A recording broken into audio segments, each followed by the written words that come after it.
Halo, selamat pagi anak-anak kami sekalian. Semoga tetap dalam keadaan sehat ya.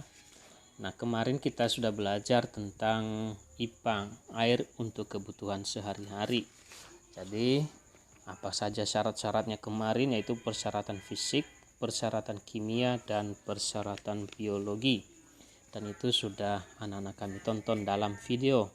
Begitu juga tentang bahasa Indonesia, informasi penting dalam teks non-fiksi. Sebenarnya di dalam video itu sudah dijelaskan begitu gamblang tentang bagaimana membuat informasi penting yang ada di dalam teks cerita.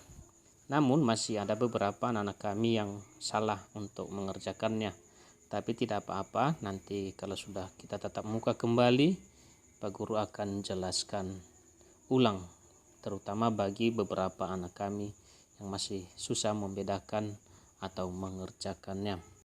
Nah, pada hari ini anak-anak kita belajar bahasa Indonesia kembali di pembelajaran kedua, subtema 3, tema 8, halaman 91. Di sana diminta kita lagi untuk menemukan informasi penting dalam teks non-fiksi. Jadi tolong dibaca kegiatan 1 itu dengan baik. Lalu setelah itu nanti kerjakan yang nomor 3. Itu berdasarkan bacaan tersebut, jawablah pertanyaan-pertanyaan berikut ini. Nah, mengapa harus dikerjakan itu? Sebenarnya untuk memudahkan kita menemukan yang mana itu namanya informasi penting dalam bacaan.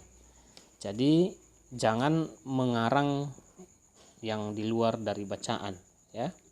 Jadi apa yang ditanyakan dalam pertanyaan ini sesungguhnya semua jawabannya itu sudah ada dalam teks yang telah disajikan. Nah, itu dia anak-anak untuk pembelajaran bahasa Indonesia. Lalu tentang IPA. Bagaimana pengaruh kualitas air terhadap kegiatan manusia? Ya, kita tahu bahwa setiap makhluk hidup memerlukan air untuk kehidupannya. Nah, tentu air yang digunakan tentu air bersih, bukan air yang kotor. Ya.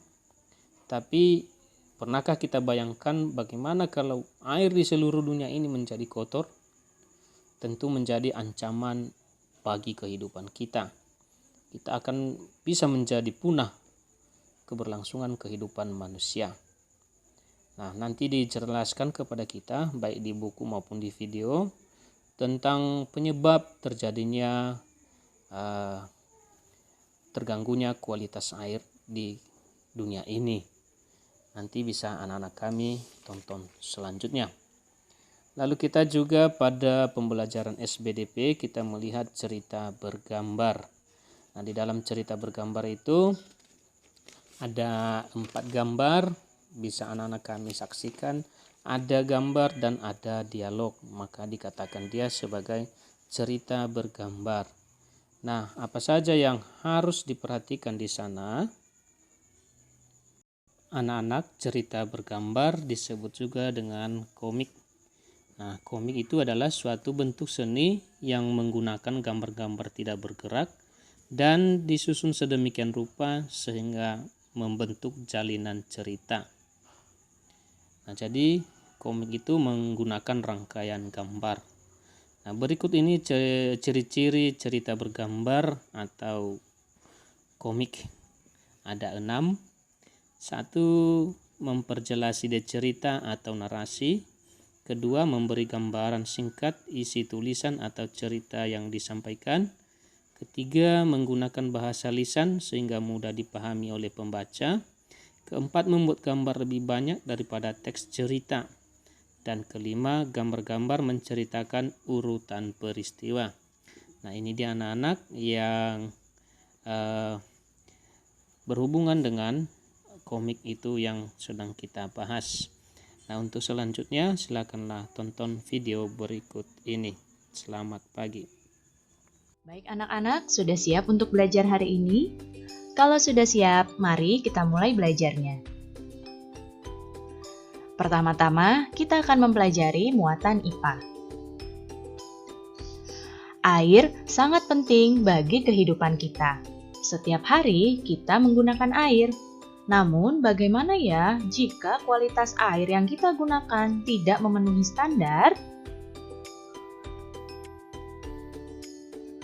Saat ini, air bersih cukup sulit untuk didapatkan. Sumber air yang bersih dapat membawa dampak yang baik bagi makhluk hidup di sekitarnya. Begitu pula sebaliknya, sumber air yang tercemar dapat membahayakan ekosistem dan makhluk hidup di sekitarnya. Sumber air di sini dapat berupa sungai, danau, ataupun sumur.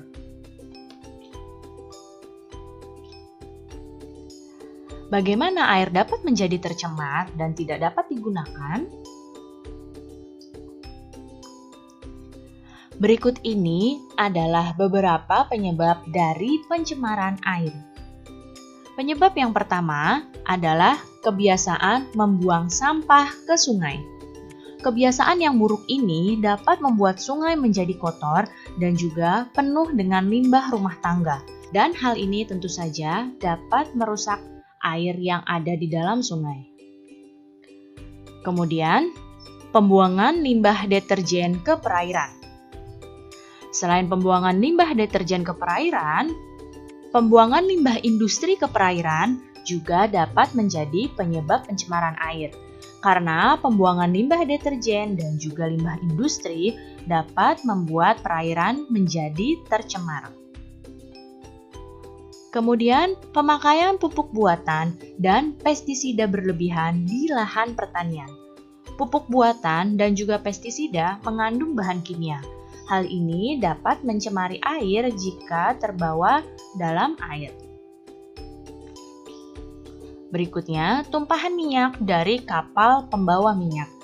Nah, hal ini seringkali terjadi ya, ketika kapal pembawa minyak tumpah di tengah laut. Dan tentu saja hal ini dapat mencemari daerah di sekitar tumpahan minyak tersebut.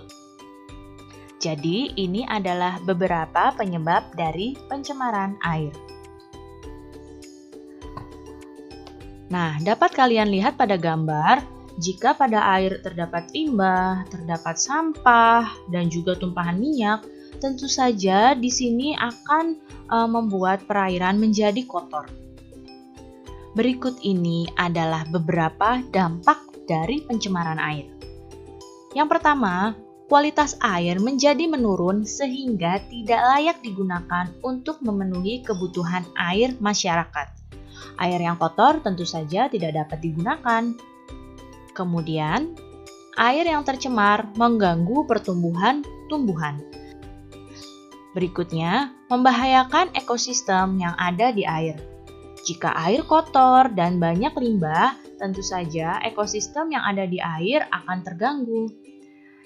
Kemudian, ikan menjadi tercemar logam berat dan berbahaya untuk dikonsumsi.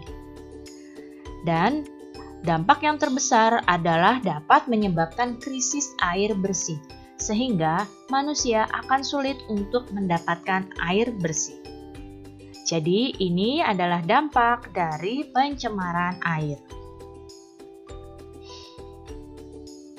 Lalu bagaimana ya tindakan untuk mengurangi krisis air bersih? Yang pertama, kalian dapat menghemat penggunaan air. Berikutnya, membuat lubang resapan atau biopori. Lubang resapan ini dapat membantu penyerapan air hujan ke dalam tanah. Berikutnya, menanam pohon. Akar pada pohon dapat membuat air hujan terserap lebih baik ke dalam tanah. Dan juga menanggulangi pencemaran sumber air. Hal sederhana yang dapat kalian lakukan adalah tidak membuang sampah ke sungai.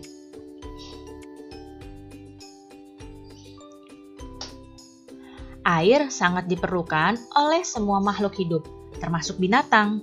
Sekarang kalian perhatikan penggalan cerita bergambar berikut ini, dan kita akan mempelajari muatan SPDP. Nah, bisa kalian lihat pada gambar di sini ada burung bangau dan juga ada ketam. Nah, pada cerita ini dapat terlihat bahwa kemarau panjang menyebabkan telaga tempat tinggal para ketam ini menjadi kering. Di sini, bangau yang baik hati membantu mereka dan mengantarkan mereka ke telaga yang banyak airnya.